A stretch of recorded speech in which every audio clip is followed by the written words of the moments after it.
সারা বিশ্বের মধ্যে যে কম্পনের মাত্রা আমরা পেয়েছি সেটা হচ্ছে আবহাওয়া অধিদপ্তর জানিয়েছেন যে এটা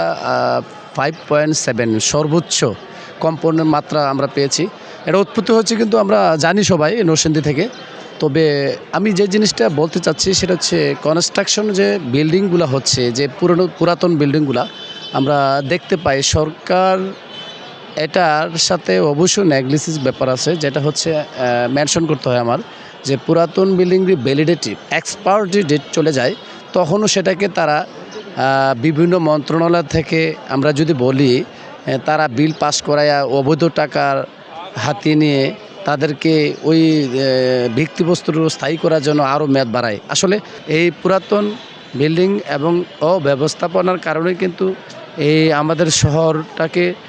কেমন জানি একটা ঘনবসতির শহর এলাকা গড়ে তুলছে। কিন্তু যদি আমরা সরকার উদ্যোগ নেয় যে একটা পরিকল্পিতভাবে আমরা যদি শহরকে একটা সুন্দর নাগরিকের বসবাসের জন্য সুন্দর আবাসিক প্রকল্প তৈরি করা হয় এবং প্রত্যেকটা সেগমেন্টে যেন আইনগতভাবে যতটুকু মানে ইঞ্জিনিয়ার বলেন, আমরা কনস্ট্রাকশনের কাজ যেভাবে করা হয় প্রত্যেকটা মানে গণপূর্ত ভবন থেকে শুরু করে প্রত্যেকটা সেক্টরে যেন আমরা ওইভাবে পরিকল্পিতভাবে যদি আমরা একটা শহরকে এই আবাসিক প্রকল্প বিশ্বের